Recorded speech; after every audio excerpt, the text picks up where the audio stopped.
मित्रा के वीडियो देखने वाले सभी दर्शकों को नमस्कार। आज हम लोग खांसी के बारे में समझेंगे।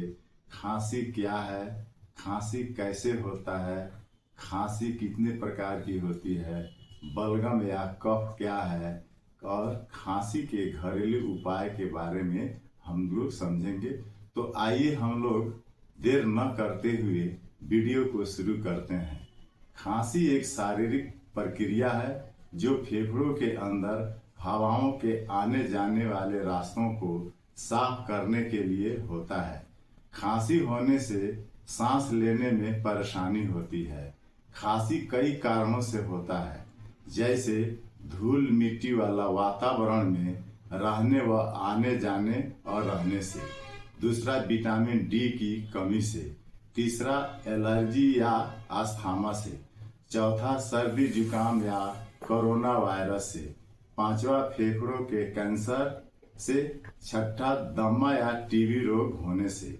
सातवां, गैस्ट्रोएसोफेंगल रिपल्स रोग अर्थात GDIRD से। उसके बाद धूम्रपान एवं प्रदूषण से। मौसम बदलने से भी खांसी हो सकती है। अब हम लोग समझेंगे कि खांसी कितने प्रकार की होती है, जैसे सूखी खांसी, कफ वाली खांसी, एक्यूट खांसी, सब एक्यूट खांसी और क्रोनिक खांसी, काली खांसी और रात को होने वाली खांसी। अब हम लोग समझेंगे कि बलगम और कफ क्या है। फेफड़ों में और निचले हिस्से श्वसन तंत्र में बनने वाला एक चिपचिपा तरल पदार्थ है जो शरीर के संक्रमण से बचाने के लिए बनता है और बाहरी हानिकारक कणों को बाहर निकालने में मदद करता है। कभी कभी बलगम ज्यादा बनता है। इसके कई कारण हैं कि नाक, गले, फेफड़ों में एलर्जी, पाचन संबंधी समस्या, फेफड़ों से संबंधित रोग, निमोनिया संक्रमण और क्रोनिक रेस्पिरेटरी की समस्या। अधिक मसालेदार भोजन इत्यादि करने से भी खांसी और बलगम हो जाता है। अब हम लोग समझेंगे खांसी के घरेलू उपाय। आइए समझते हैं। पहला है कि खूब पानी पीने से बलगम पतला व ढीला होकर के निकल जाएगा।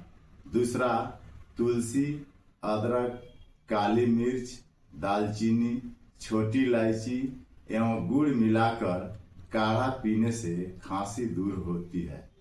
तीसरा है गर्म पदार्थ खाएं व शहद का भी सेवन करें। उसके बाद विटामिन सी वाली भोजन ज्यादा मात्रा में करना चाहिए। धूल और प्रदूषित वातावरण में आने जाने से बचना चाहिए। अगर खांसी ठीक न हो, ज्यादा दिन तक हो जाए तो शीघ्र ही डॉक्टर से संपर्क करना चाहिए। धन्यवाद। अब एक खांसी से संबंधित पोस्टर प्रस्तुत कर रहे हैं, जिसको आप लोग देखिए, पढ़िए, समझिए और अपने परिवार को खांसी होने से बचाने का प्रयास कीजिए। धन्यवाद।